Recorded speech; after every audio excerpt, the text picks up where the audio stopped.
All right, I am going to go ahead and share my screen. Welcome, friends, to the Greenheart Community Design Challenge Design Tool webinar.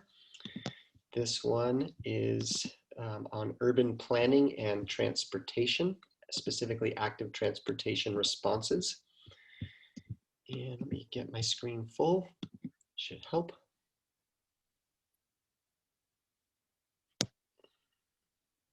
A bit of a lag. All right, there we go. So who we are, my name is Kevin Anderson. I work with Daily Acts and specifically our Climate Youth Leadership Program, Eco to School. We have been inspiring young people to take action for immediate greenhouse gas emission reductions while promoting long-term personal and community environmental health since 2006. I will pass it over to Nicole and she can get into Daily Acts. Hi everyone, my name is Nicole Warwick and I'm the Eco to Schools Program Manager at Daily Acts. Daily Acts is a small but mighty grassroots nonprofit. We inspire people to reclaim the power of their everyday actions to help create a regenerative, a resilient, a more just world. To do that, we teach sustainability, gardening, watershed health. We host action campaigns. We get people involved in growing their own food and supporting each other in their communities. We build networks and coalitions. We help support pesticide bans in our communities. And we teach leadership skills. And one of the leadership skills that we teach and practice in all of our meetings and our events is to breathe and to meditate together. And so, Kevin, would you mind leading us in this practice, please? Absolutely. Thanks. So friends, go ahead wherever you are right now. If you can, find a comfortable spot to either sit, lay down.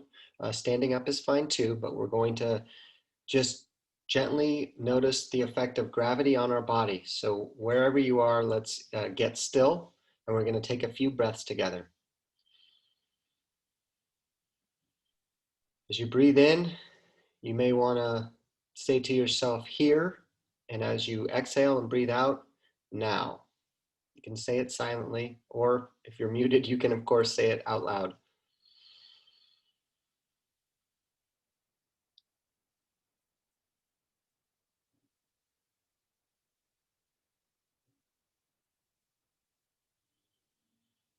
You notice your mind wandering right away, it's okay.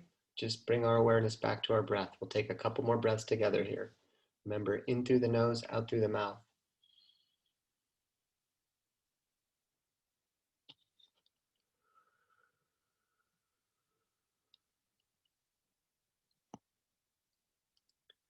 Okay, on this last one, as you're breathing out, go ahead and wiggle your toes and wiggle your fingers. Come back to this moment. All right, hope that helped center you all. Certainly did for me there. Thanks, Kevin. Yeah, please. Needed that way more than I realized. Absolutely. And we'll revisit that a little bit later as to why we specifically get into breathing and mindfulness and self-care. But I wanted to give you guys a little bit of an introduction to the Greenheart Community Design Challenge. This challenge has come about for a few reasons, but sorry. The main intentions here are to increase your capacity for self-awareness and self-care. So similar to what we just did with breathing, recognizing that how we respond to things is something that we all have action over. Engage our communities around shared values, climate safe futures. In general, if science was enough, we would solve all of our planetary problems, our climate problems. But it is not proving enough. It is how we make our decisions are through values. And we'll get to that a little bit later in terms of what the community connection is, but that's one of the main intentions behind this challenge. And then civic engagement and policy change is a third one. So once again, self-awareness and self-care, engaging our communities, and then civic engagement around policy change, because policy are what ultimately will change things at speed and scale. So why now?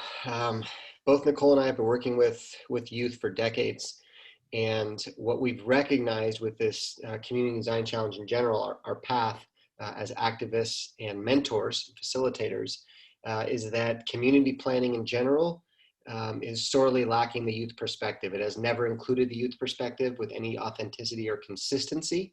And so having you guys have to wait multiple decades when you have your post-secondary education, college, graduate school, career, will be too late. What we're learning, the science is telling us, we need to rapidly decarbonize and change the future course for humanity as quickly as possible, which is intense, but it's the truth. I mentioned it before, but policies are how we move at speed and scale. Oftentimes, all of us on the grassroots floor are not able to speak to this. Policies are initiated from above. So really want to make sure that the end product is something, our designs, we can bring those to the power players, whether that be in your local community, at your school, could be administration, could be your city official, could also be a regional official. So wanted to put that out there. And then finally, our communities are the bridge between our personal actions and our policy change. Definitely how we make our decisions, the places we go, the places we show up, our communities, oftentimes are the core, the central glue and bridge between those personal actions and the big policy changes. So a little bit of background, or a little bit of overview of what I know there's a lot on this screen, but what the design challenge is. We have a process, design process, which is below the roots of the process, which is called liberatory design, which we'll get into in a second. And then the fruits, or the design tools, up top there are the ones that ultimately we're going to be discussing today in terms of transportation and then urban design. So a little bit of background on liberatory design. We did start with the breathing exercise. The notice reflect is at the heart of liberatory design. It's your personal self-awareness, your ability to self-care, something we implement into all of our youth board meetings and also our Daily Act staff meetings. Very important, and one of the things I wished I would have had when I was in high school. There was very little self-awareness and recognition that I was not my mind, and my emotions were all over the place. So being able to just connect with your thoughts and emotions, very, very important. And then you can see that the pattern, it's not a linear pattern. It's definitely iterative. It's a circular pattern. Everything connects back to notice and reflect.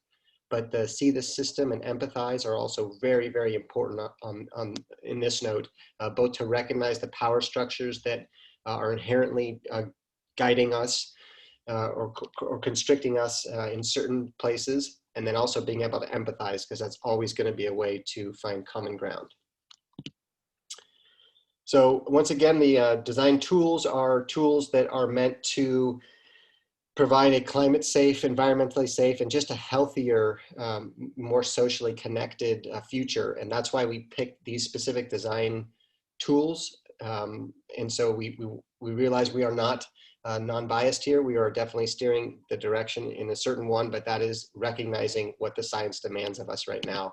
So today we're going to be looking at urban land use or urban planning and transportation and the connection between the two.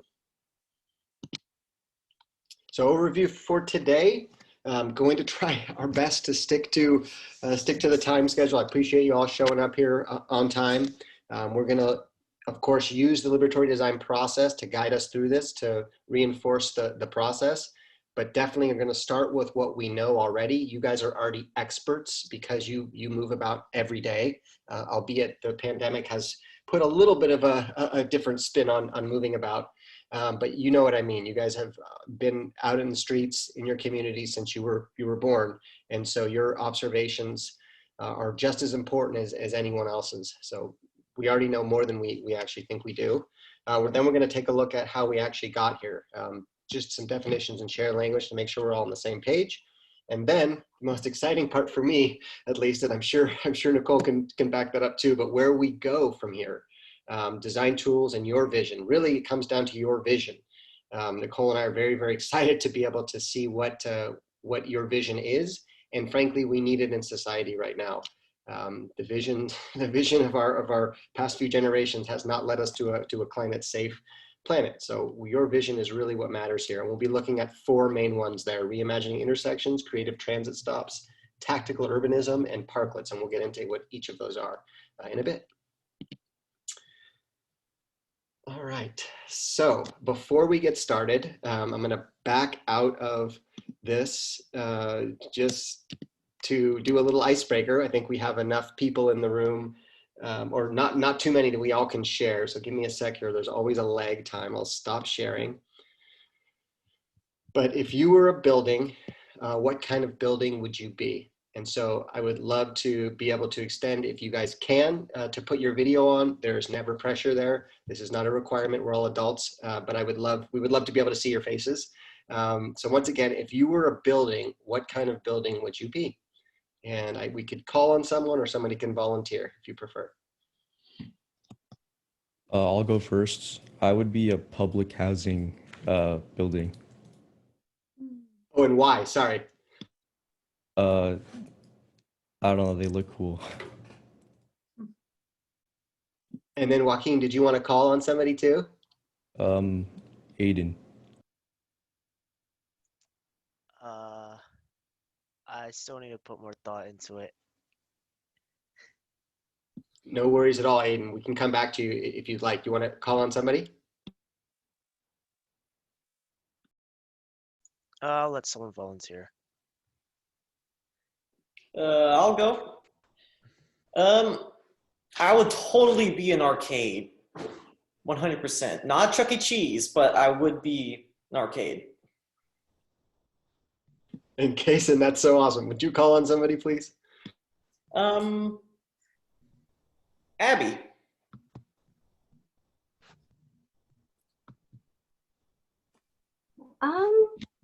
Probably be like a pottery studio, I guess. Sophia. I'd be a treehouse, I think. Carissa. I think I'd be a barn. I think I'd want to be like a museum or something. There's a lot of stuff inside. It's fun, interesting. Maybe like a bridge. And then Aiden, did you want to circle back? And do you have a little bit more insight?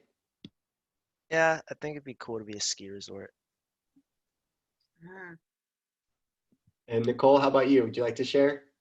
Yeah, but first I want to know what Raja would be. I'd be probably something simple, a two-story building, because building's more like a house, because houses come in variety of shapes and sizes, and 2 stories for 2 personalities, you know, your public personality and your at-home personality. Ooh, interesting. Thanks for sharing that.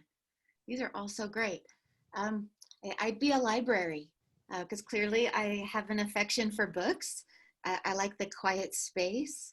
I like reading, and I feel like I house a lot of knowledge. How about you, Kevin?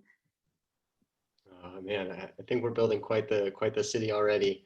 I'll throw in there, I'd love to be a cafe because I love providing food for people, and then also the vibe of music in the background. So I would love that. Although I won't be singing or playing an instrument, I'll let somebody else do that. Thank you guys very much for taking us through that. I want to be part of this city we've already created here. Very cool. I'm going to share the screen again, but it was really nice to see a couple of your faces for sure. So give me a sec. There's always a lag with my sharing screen, so bear with me for just a moment.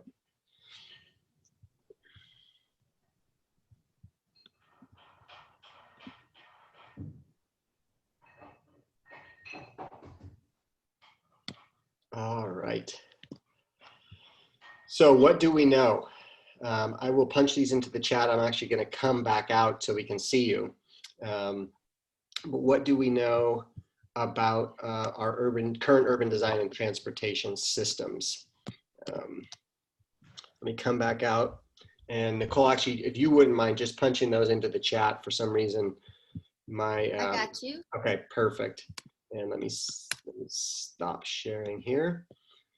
All right. So take a look at those questions in the chat. What do we know about our current way our urban and suburban environments are designed, and specifically with transportation networks in mind as well? So just take a look. We'll start with the first one, and you could, punch it in the chat or come off of mute and just say things out loud. It's fine. There's only a few of us here, so we can all be heard. But how do you normally get around?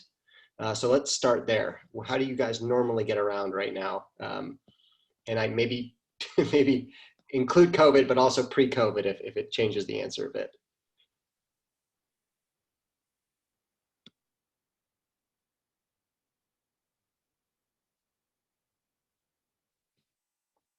I'm seeing usually by bike. A lot of people moving by bike. Bike. That's awesome. A car or a carpool. Thanks for sharing that. A carpool. You guys still able to do carpooling during this time? Or not so much? All right, so it looks like a mixture between cars and bikes. So when you do walk, bike, or take public transit, what is that experience like for you?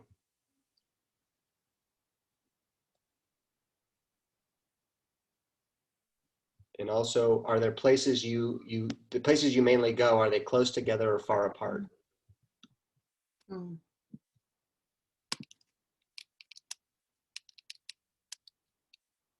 Yeah, thanks for that, Sophia. She said not so much carpooling these days, usually with family.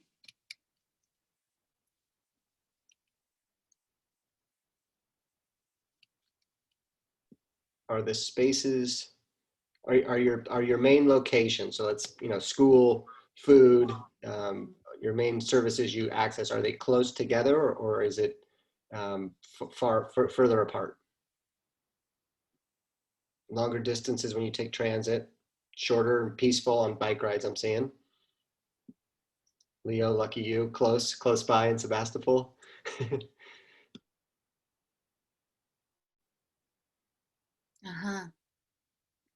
Kason, you say you read on your phone, but you talk with your family. Is that when you're traveling in the car?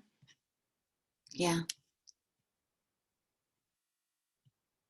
So what are some things that you like about the streets in the built environment where you live, and then some things that you would like to change as well? Are certain things that you really enjoy currently, and then are there certainly things that you don't enjoy as much?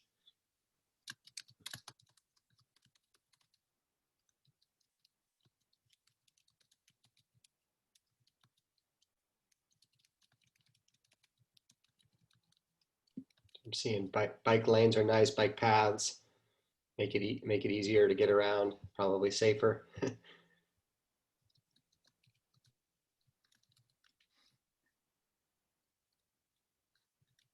drive everywhere, yeah, it is hard. So Nicole says, I have to drive everywhere. I live so far out in the woods. The highway is unsafe to ride my bike. Yeah, I know that highway. It sure is. Roundabouts. Nice. Roundabouts. Those are slowly making their way into Palo Alto, aren't they, Joaquin? Very cool. All right, so you can see, a decent amount of us already have an idea of how our built environments look. The interesting thing about all this is none of us had a say in any of how it was designed. It was something that happened well before, even me and Nicole were born, way back when. So it's something that, our past generations have kind of made the decision for us. And so that it's important just to point out that while we didn't make the decisions, we certainly are living with the ramifications of those decisions that were made. Thank you guys for sharing there. I'm going to go back to screen sharing just a moment and we will get rolling again. Okay.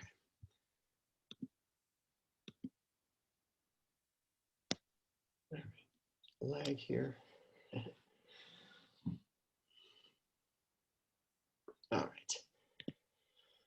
So we'll get into now seeing the system, how we actually got here to this point now. And urban planning and transportation, why did we clump these together? Simply put, transportation is the glue that connects our urban environment. So unless you are going to just sit in one place all day, all the time, and not move, you are going to have to use some form of transportation network, or transportation route to get to and from our built environment. So that is the reason why we are clumping these two together. They are intricately connected. So some common terms and shared language. This is something I wish I would have had, especially when I started in environmental and climate activism. Oftentimes common language is very important to establish to make sure we're all on the same page. So there are a few terms that we've deemed important enough to point out here, just so we have a firm understanding of where we are, so we can hopefully go past that when we're starting to create our intentional designs and culture. So built environment is the first one. Built environment, as you see here, man-made structures, features, and facilities viewed collectively as an environment in which people live, work, play, and then I added in spend most of our time.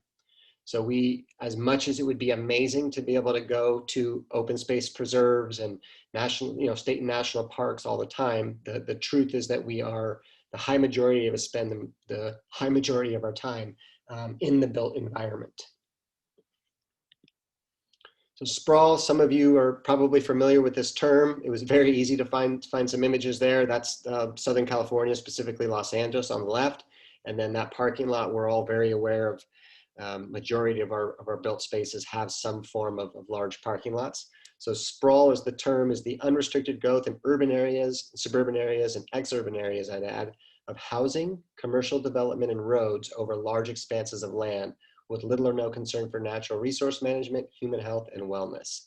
And so, not to get too deep into this one, but basically you think about it, when you are sprawled out, you are, let's say you're sprawling out on your bed right now, your body's very, very elongated far apart, versus more compact if you were maybe clenching tight together. Sprawl is definitely separating land use, so it can be very difficult to get to some of the things we were talking about earlier, some of the places we go. Active transportation, specifically, is any self-propelled, human-powered mode of transportation, walking, bicycling, skating. There's a ton of others too, roller skating, rollerblading, of course, scooters. But just to put it simply, active transportation is a huge form of an energy shift, because you're using human-powered energy to get to and from, as some of you already talked about how you bike places. You're not relying on anything but yourself once you have your bike, of course, or your skateboard or whatnot. So complete streets, this has gotten a lot of buzz in California. There are certain places in the US that are implementing this more and more, but you're gonna see this coming up more frequently as our policies reflect where we need to go climate-wise and environmental-wise. But this is a transportation policy and design approach that requires streets to be planned, designed, operated, and maintained to enable safe, convenient, and comfortable travel for access for all users of all ages and ability, regardless of their mode of transportation. So you can see here, it's a really good example, this picture. You have, really wide sidewalks so people can get by easily, even in times of COVID. And then, people on wheelchairs can also access the streets. You have a transit lane there. Usually it's called bus rapid transit, but transit can go unimpeded by the motorists. And then, of course, you have the active transportation angle here too. And you can see the big difference just off the top of your head. Most of our streets in Sonoma County don't have this type of diversity. Those lanes are usually reserved all for car traffic, and bikes and walkers usually are skirted to the side. So complete streets is a wonderful response to sprawl. Smart growth is another one I wish I would have heard about earlier. You'll start noticing it all the time once you're aware of it, but it's an approach to development that encourages a mix of building types and uses. Raja was mentioning a two-story house, with diversity of uses for him, but diverse housing and transportation options, developing within existing neighborhoods, and community engagement. And I'll show you the 10 principles in a second. But the idea here is that instead of large swaths of single-family homes only, which has been a typical model for American suburbs, you have just a little bit more density. You have some duplexes and triplexes and fourplexes, and then you do have also commercial below, oftentimes with services there, with housing on top. So just a really nicer way of developing because you have an easier ability to get around places by walking or biking, not having to get in a car with services closer together. So smart growth is another one that we're seeing come up more and more.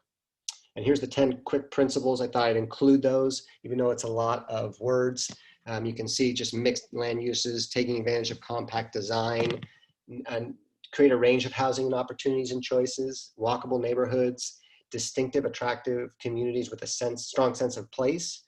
This also helps to preserve open space, farmland, natural beauty, and critical environmental areas because you're not sprawled. It's a little more compact. Development towards existing communities already, providing a variety of transportation options, make development decisions predictable, fair, and cost effective. Way easier to do some density than go way far away.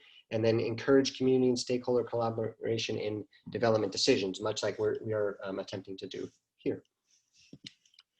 So we've seen this word a couple times already, but I wanted to make sure we're on the same page with this one.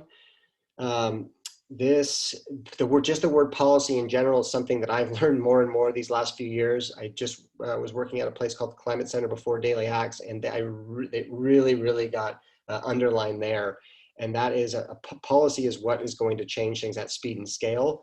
And the definition there is a course or principle of action adopted or proposed by a government, party, business, or individual. And in the beginning, the most important part of a policy proposal is not the details, but the vision the policy represents. And I bolded that one because it's super important to point out once again, the most important part of a policy proposal in the beginning is not the details, but the vision the policy represents. And that's what we're really trying to drive at today. And then with this design challenge is the vision is what will lead, is what will lead in terms of where we want the policies to go.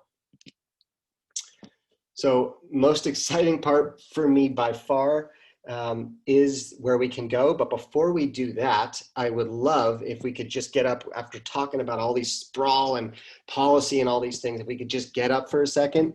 And I'll leave the screen shared too. So we don't have to worry about that, but I'm gonna get up right now myself and just go ahead and shake out your body. Just shake that right off. And shake your hands, turn your head gently, but just get the energy going. If you need to jump around, that's totally fine too. Really just notice the energy coming up, circling around. Might have been sitting or laying down for part of your day today. And thank you for doing that. Do some shoulder rolls.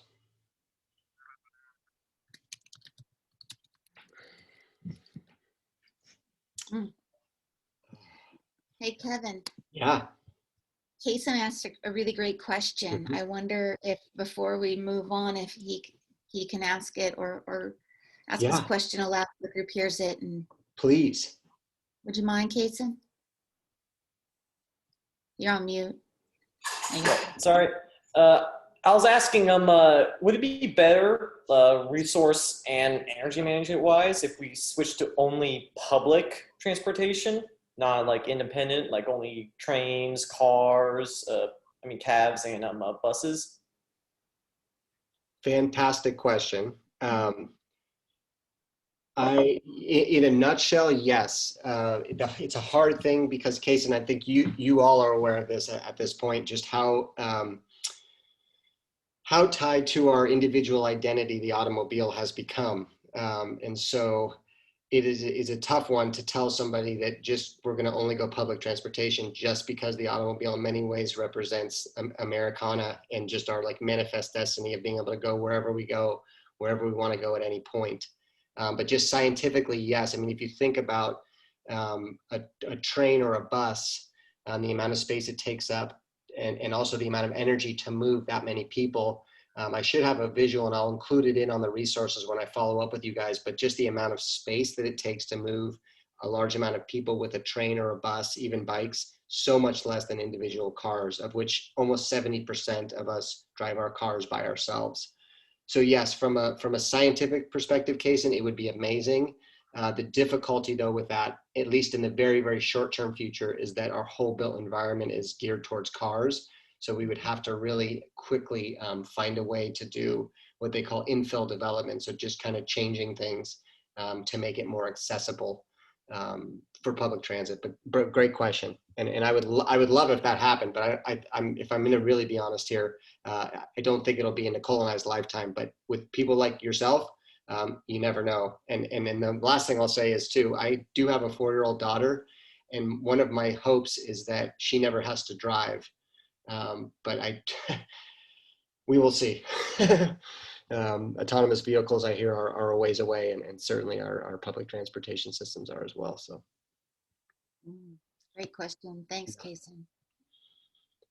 So where we can go, and Nicole and I really wanted to make sure we flew through the first part, just to make sure you guys had that information, but also that we could leave time for your vision.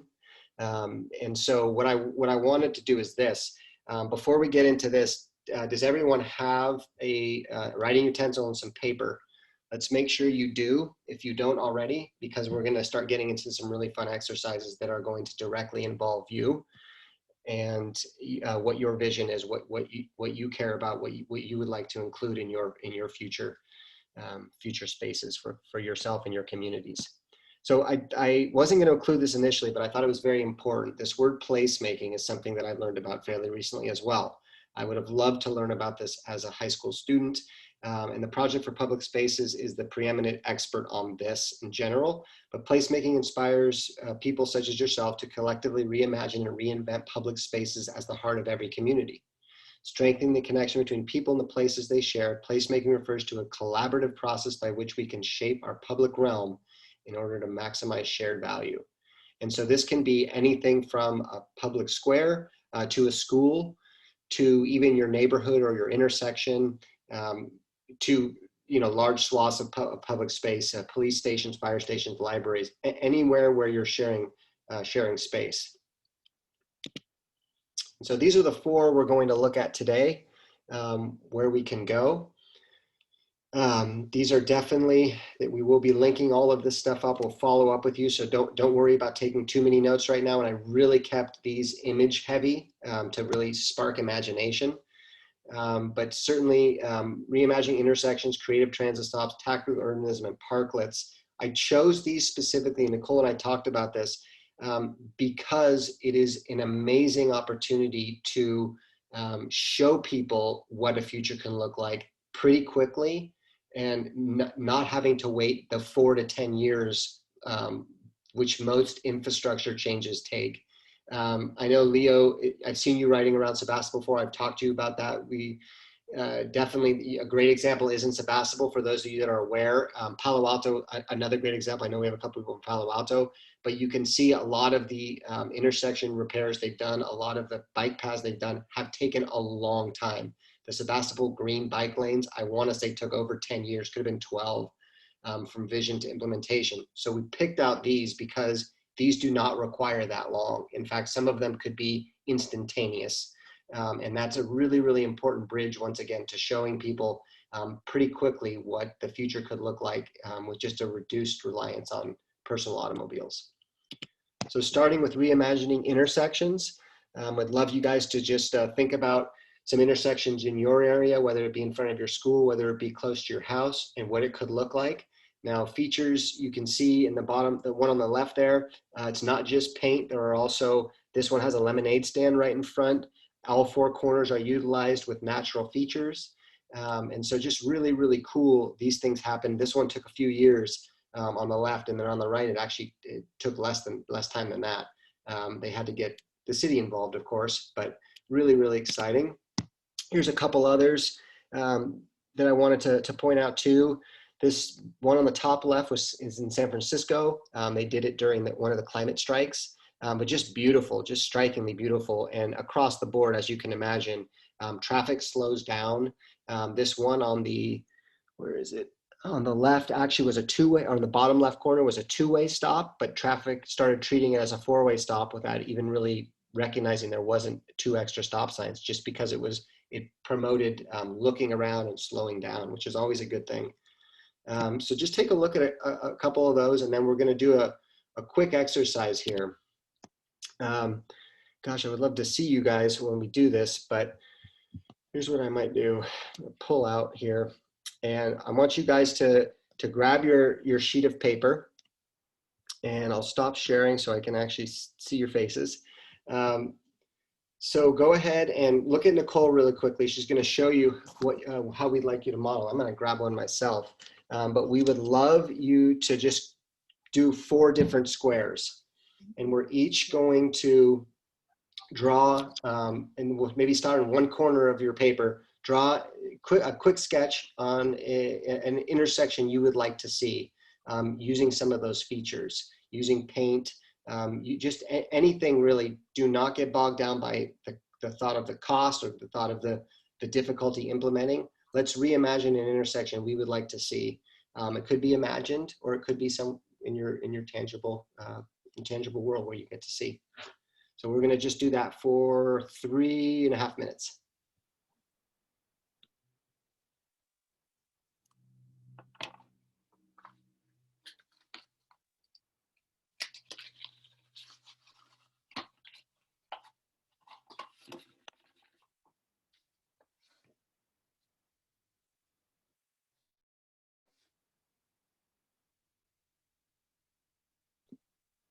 All right, go ahead and wrap up this last, whatever this last design feature you're doing right now. And would anyone like to just share, either share their drawing and share some thoughts about what they would think would be a good intersection reimagining?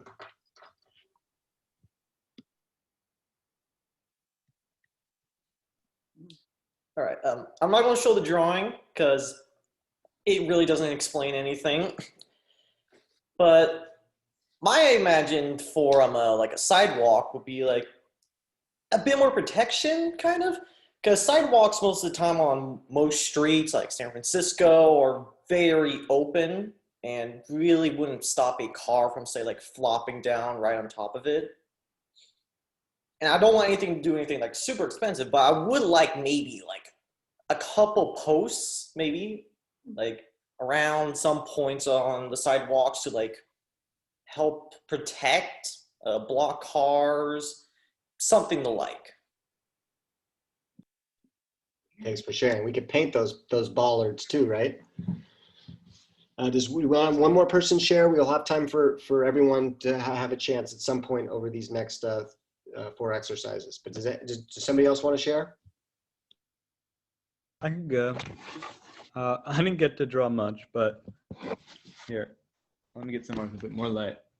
I was just thinking like little grass areas with trees on the outside, you know, just like a bit of nature on each side of the intersection. I'll just add a bit, it would be nice. Fantastic. So natural features, offering some cooling aspects. Awesome. Yeah. So let's get into the next one and then I'll pull back out. So just give me one moment. Thank you guys very much for sharing too. Those look really fun. Okay.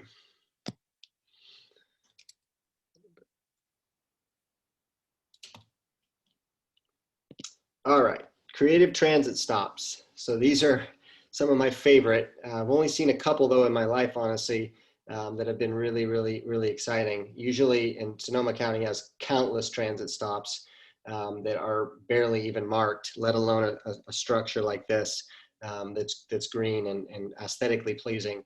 But creative transit stops, kind of self-explanatory in the sense that there's some creativity involved here. Certainly some paint goes a long way, but you can see some of those have green, aspects of green roofs. So similar to what Leo just mentioned for an intersection redesign, certainly can happen for transit stops. So take a look at this one. I love this before and after. Just shows the same stop after just some seed bombing, right? Some people actually took some time to plant some elements. So all of those involve something fun, either artistic and or natural. I love this one in Russia of the umbrella.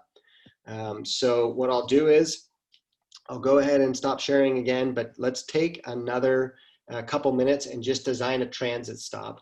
Could be once again one by your house or just totally in your imagination, but what are some of the things you'd love to see at a transit stop that would really make it honor the people that are using the system, and give them a chance to really feel good about what they're doing, which can go a long way into more frequent use.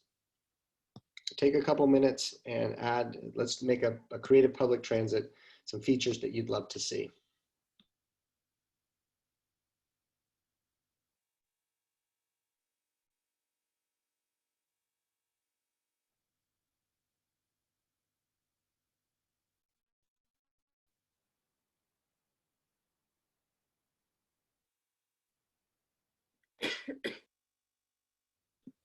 All right, let's come back.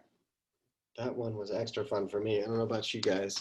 What would we like to have a couple of volunteers, maybe somebody we haven't heard from already that would like to share? Raja looks like he's got his hand raised. Raja, do you want to go for it? Sure. I would show my drawing, but my camera isn't working at the moment. So my bus stop is, instead of kind of a built-in bus stop, it's 2 trees to provide shade. There's a bench. There's a lot of people sometimes can forget their phones, so there is a phone, there's on the highway, there's poles with solar panels that are solar powered phones. So there's one of those behind there. And there's one bookshelf right next to each tree, because sometimes the bus can take hours. Those are great ideas. Wow.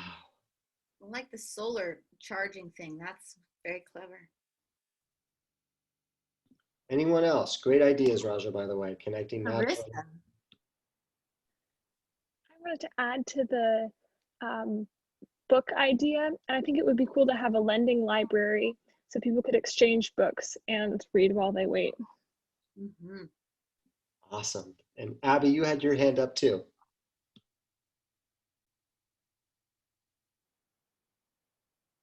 And please, Abby, unmute yourself if you're talking. That's right. No, it just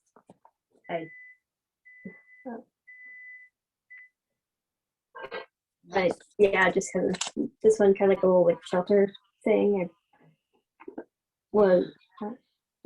I don't know how to explain it, I guess, but yeah. What's the shelter made of, Abby? I don't know. I was mainly just thinking of a design. I was just trying to. I don't know. It was just kind of. So I was supposed to have like plants on top of it. Nice. So you're talking bringing in some soil, some green material. Very cool. Joaquin, you got one. So mine is just a regular bus stop with like a roof, right? And like a long bench, except that it's double-sided. So I see that usually there's sometimes homeless people that like to take shelter there. And like I wouldn't want to like disturb them, so that there'd still be like the back area where they could still take shelter, while in the front it was still accessible for like people who need to take the bus. Oh, That's Joaquin, that is a very beautiful thing you just said. And one of the things that I love about spaces is when people can sleep in public, and it's okay to sleep in public. And you just provided that brilliantly, and transit users can still access that space. I really like what you guys all just added. How about one more? I see Kaysen is just jonesing to get in there. All right. So mine is not so much like everyone else's, but what I would love to have, everyone knows the little green aliens in Buzz Lightyear. Yeah, I would love to have like those like 3 dudes just like holding up a claw, kind of, all of them kneeling down over, acting as an umbrella. And one of them is also holding out like a small little like TVs or something so everyone can watch. But I would love to see a bus stop like that with like those 3 little like Buzz Lightyear guys. All right, yeah, I needed to do that because I'm gonna head out. So thanks for adding that, Kaysen. Absolutely. Thanks for bringing in the art like that. That's good. All right, let's move on. So I want to make sure we have time for both of these last ones. This one, let me go back up. All right. Tactical urbanism. So this one I really, really like when you're talking about quick builds. You can see here, I'll zoom in on this one. This is in San Francisco, and it's just simply some of the things you guys have already mentioned, a lot of them. Planter boxes here, separating the bike lane, making it nice and safe, especially for new riders. And then also you can see there's an element of, instead of parking here, you now have space. There's, if I zoom in even more here, look, you can see there's a band actually playing here. So bringing in music along with that. Here's another example of a quick build. They basically just have created a roundabout. And this one I really like. This is just some simple, you know, some Chuck E. Cheese ball type of balls that were now hung up over a, you know, slow streets type of thing that just totally transforms the space. And that's really, really inexpensive. It just takes people's time stringing it up together and then putting it up. Wanted to do one more here. So some of the features of tactical urbanism, I realize there's a lot on the screen, but you have barriers protecting, you know, walkers and pedestrians and transit users from traffic. Surface treatment, so paint, of course, really helps. Designs as well, art, which you guys have already talked about. Street furniture, so adding any place to reclaim the streets for pedestrians and just people observing the urban environment. Landscaping elements we've talked about already, but certainly you guys have brought up in some of your previous designs. Signage is a big one because ultimately you need people to know where they should and shouldn't be. And then programming. So, you know, whether that be martial arts, whether that be live music, I see some beanbag games going on here, yoga and painting. Definitely those features can transform a streetscape. So once again, I just want to highlight barriers, surface treatment, street furniture, and landscaping elements. I might leave, I'll actually punch that into the chat, but let's take a few minutes. And on this one, see if you can really think about a road by your house that you'd like to apply some tactical urbanism features there. If you can't think of one, just use your imagination, of course, but let's really, really hone in on some of those features, which I'll punch into the chat right now.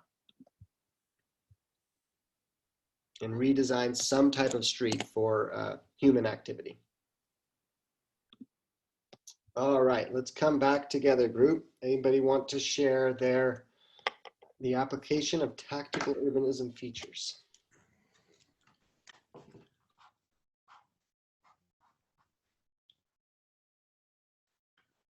I could go ahead. Please.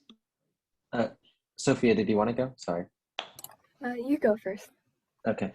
So this is changing a road, a four-way intersection into a square. And so there's 4 trees, one on each corner from the 4 intersections to provide shade. There's a fountain in the center.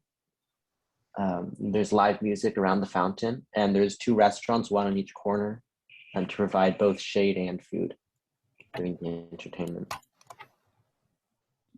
Thank you for sharing, Raja. I want to be part of that. Sophia, please. So I like drew this little thing for like where the restaurants could have their outdoor seating during the pandemic.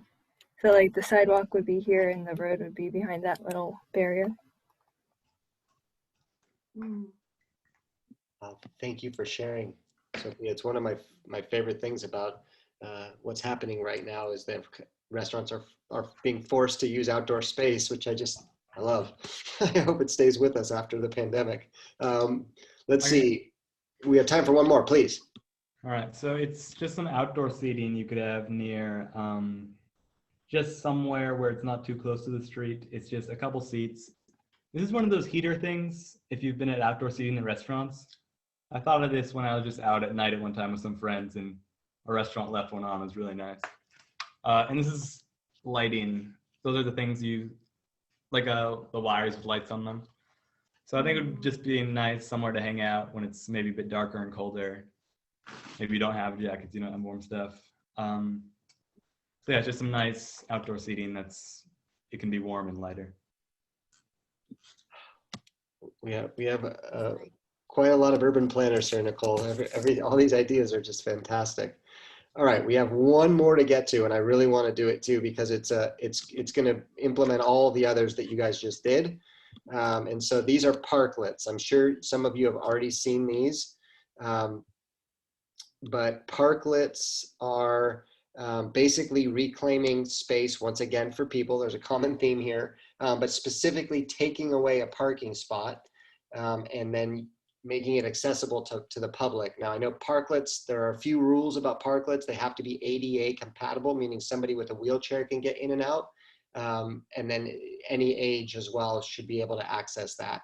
They also need to have safety barriers between traffic. So you can see here, this one's even utilizing active transportation with bike racks. And then these all have some landscaping type of features, including some actual reclaimed wood, which is really cool. I'll do one more set here, and that is, once again, the bike racks, clearly a woodworker there, some games here implemented in here, and then some hanging plants and features. And you can see this one is really well established. It looks like they're doing some type of partnership with a restaurant. So go ahead, let's draw a parklet that we would like to see. This could include anything, and I'm not trying to steer you in one direction or another, but I wanted to just put this out there. I've even seen parklets designed that have a basketball hoop in them. So like, let your imagination run wild here, and we'll come back together in about 3.5 minutes. Have some fun.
All right, Joaquin, go for it, brother. So it's similar to like the outdoor seating that the restaurants had, but it's also similar to parking where there'd be like a ramp where the car could drive up above, and like that would provide like the roof of the outdoor seating um, for people to sit underneath, kind of. So while you might not get like sunlight, it's just like a combination of the two. Wow, I like that. Multiple use, mixed use, just like our urban environment should have. Thanks, Joaquin, for sharing. Anyone else want to add to that?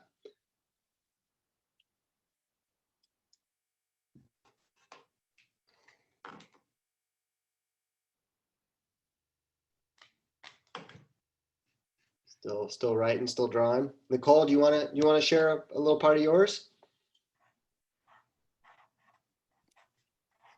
Sure, I really like this parklets idea because I'm thinking about the town where I live in. I live in Forestville, and Forestville is one of the few towns left that doesn't have a stoplight, and the trucks move really fast through downtown, which makes it dangerous to be in.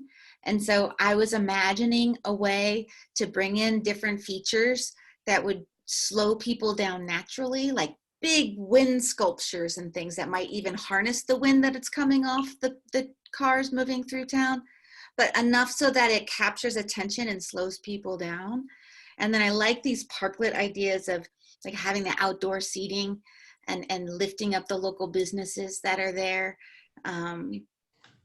But really, I just have this in my mind of like, how do we slow the trucks down before they get to where the school is and the kids are walking? And so art and attractive things and maybe even music in a public space. That's what I was thinking.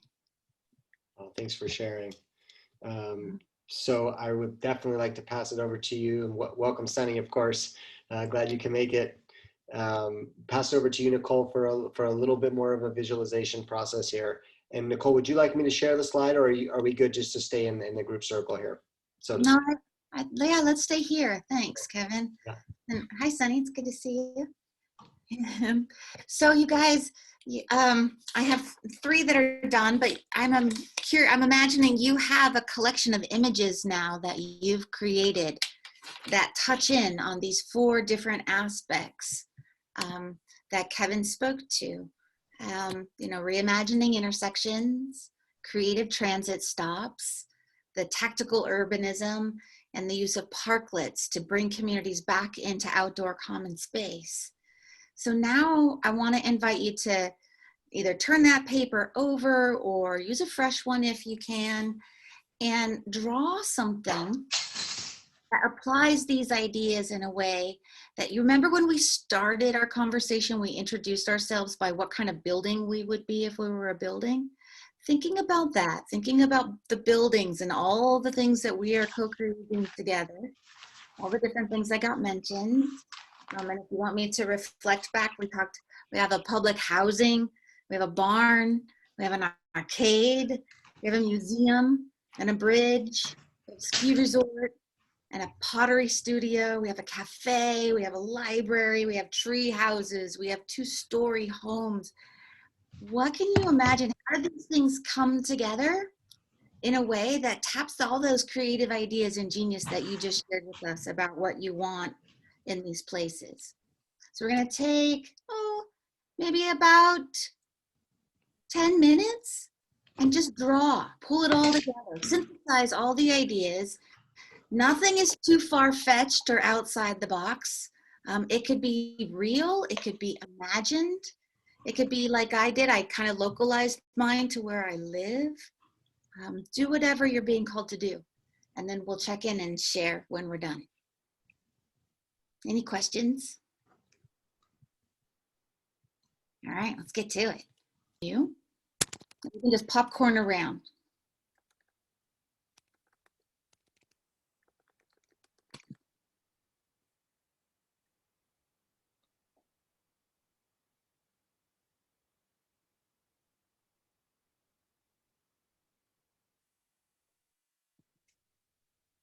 I love this nobody's speaking, which means that you're all super engaged in your art. I was thinking the same thing for me. I love it. I love it. It's wonderful. Yeah, Joaquin, thanks for raising your hand. Okay, so my original building was like public housing, but I really thought about like local issues, and one issue that it's not really that local, it has to do with the whole state, is that a lot of college students are actually homeless. There's like 1 out of 5 college students are living like in their cars. And so I combined the idea with the parklets, where you could put like portables there for, they'd probably be pretty cheap. And then college students could just live in them. And anything would be better than just living in the car. So That's such a thoughtful design element. Thank you for that.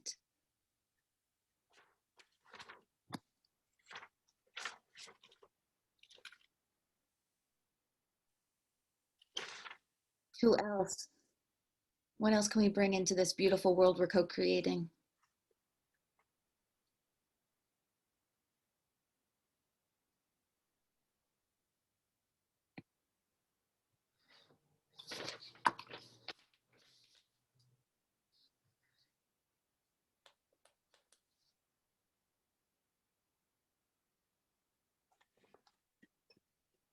I taught for many years. I am totally comfortable with silence.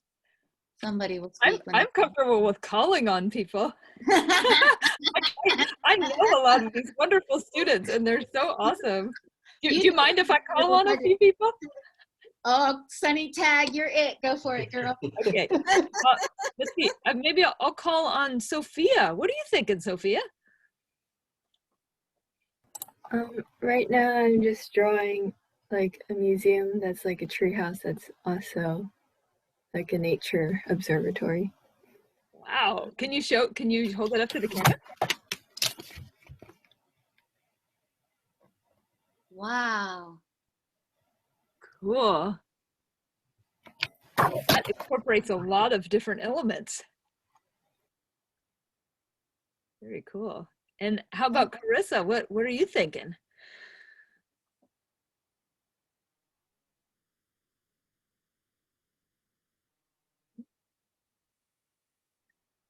You there, Carissa? Yeah, we'll come back to Carissa. How about Leo? What are you thinking up, dreaming up there? It's more of just a block than any specific building. I'm trying to show just more emphasis on more like sitting spaces, kind of blending in with the shops on the side. There's some of those lights that we were talking about earlier on the corner.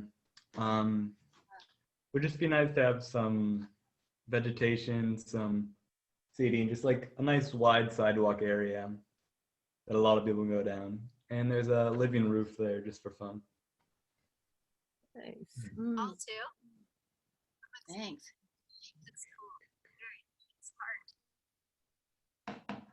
I had a hard time hearing you, Allison.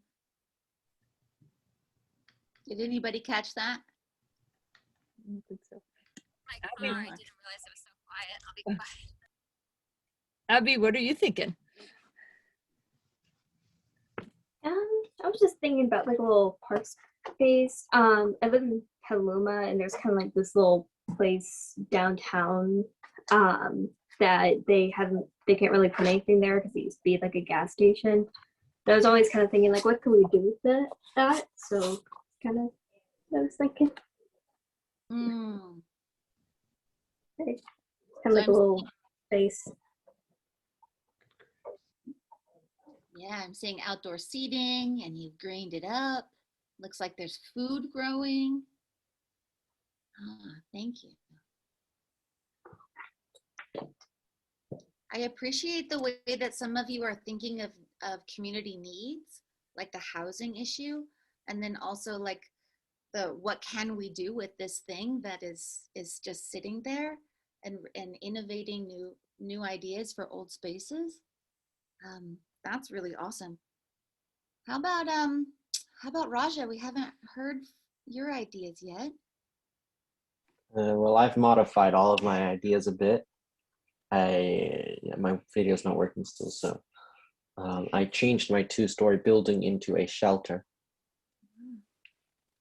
Next to it, there is the live music place with the restaurants and the Parklets. And the bus station is also near there with the crossroads. Thanks.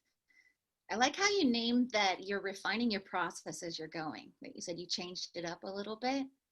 I think we always do that kind of refining, recreating, retooling, revisioning.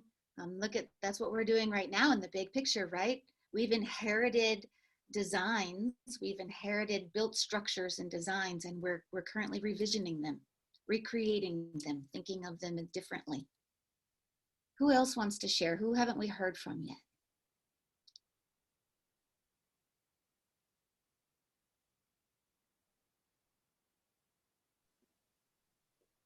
I just wanted to say, I'm sorry, I can't turn on my video, but I know that California is not, doesn't have a good way of disposing pressure treated wood anymore. I think they're not accepting that.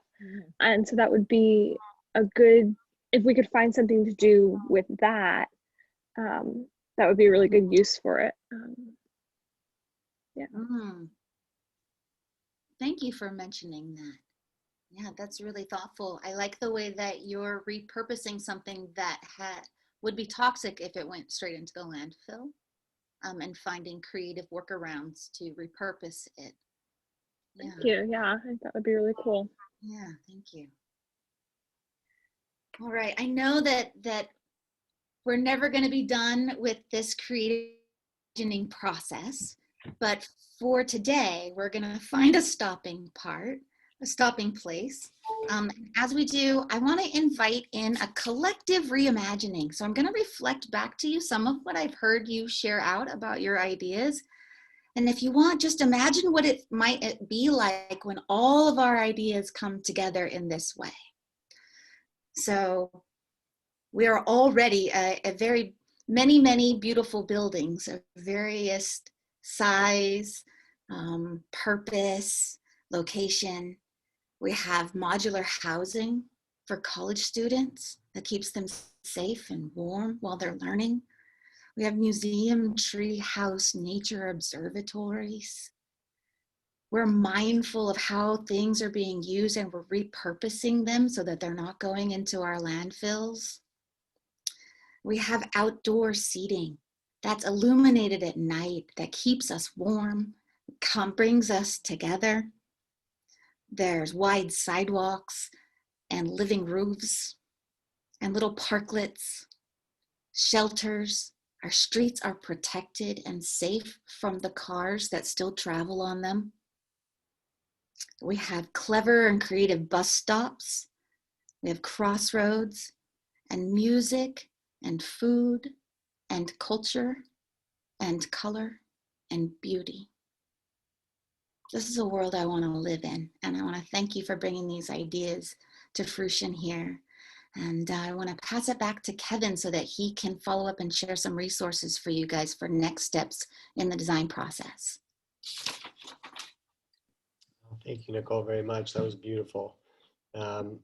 I get so little time with youth these days, seeing your faces. So I was going to share the slideshow, but I'll just talk so I can still see some of your faces. So what we'll do is this. I'm going to follow up. I think I have everyone's email here, but just to be safe, why don't we, before you go today, if you can, just punch in your email to the chat so I can make sure that everyone is linked up so I can provide those resources. We will also have all of the resources up on the website as well. We didn't want to bombard you today with all that because there are a lot of juicy nuggets, and every single one of the solutions or I should say the responses that we visited today, tactile urbanism, parklets, let's see, what else was there? The creative transit stops, and then intersection reimagining. All have comprehensive guides on how to do that. And so we're really excited that we can pass that along. Also wanted to just let you know the website is definitely getting to a point where the links should all be working. You can definitely register. If you haven't already, we'd love you to register. I'll send all this stuff out to you, when we follow up afterwards, but let me do this just to make sure you do have the website for the challenge. So just really honored to hear your visions today. I wanted to leave you with a couple of thoughts. There are two direct quotes that I really like. And one of them is this. This is by Margaret Wheatley, community organizer. There's no power for change greater than a community discovering what it cares about. There's no power for change greater than a community discovering what it cares about. And then I had to give one more to RBG. I can never stop quoting this force of a woman. But this is fight for the things that you care about, but do it in a way that will lead others to join you. Fight for the things you care about, do it in a way that will lead others to join you. And so that's a big one. And I think, I know with the amount of experience in this room as far as some of the elders, certainly fighting for what you care about, but bringing other people in is the best possible way to build momentum.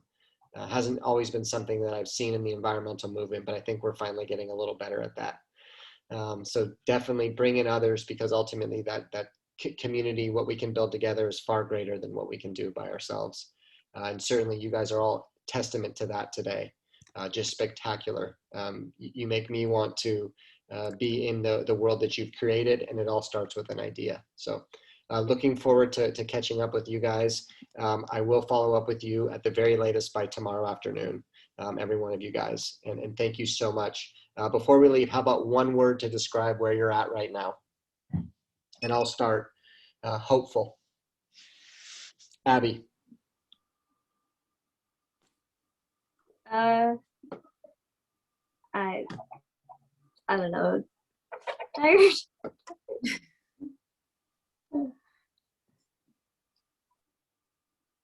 Thanks. And Abby, do you want to call on somebody? Leo.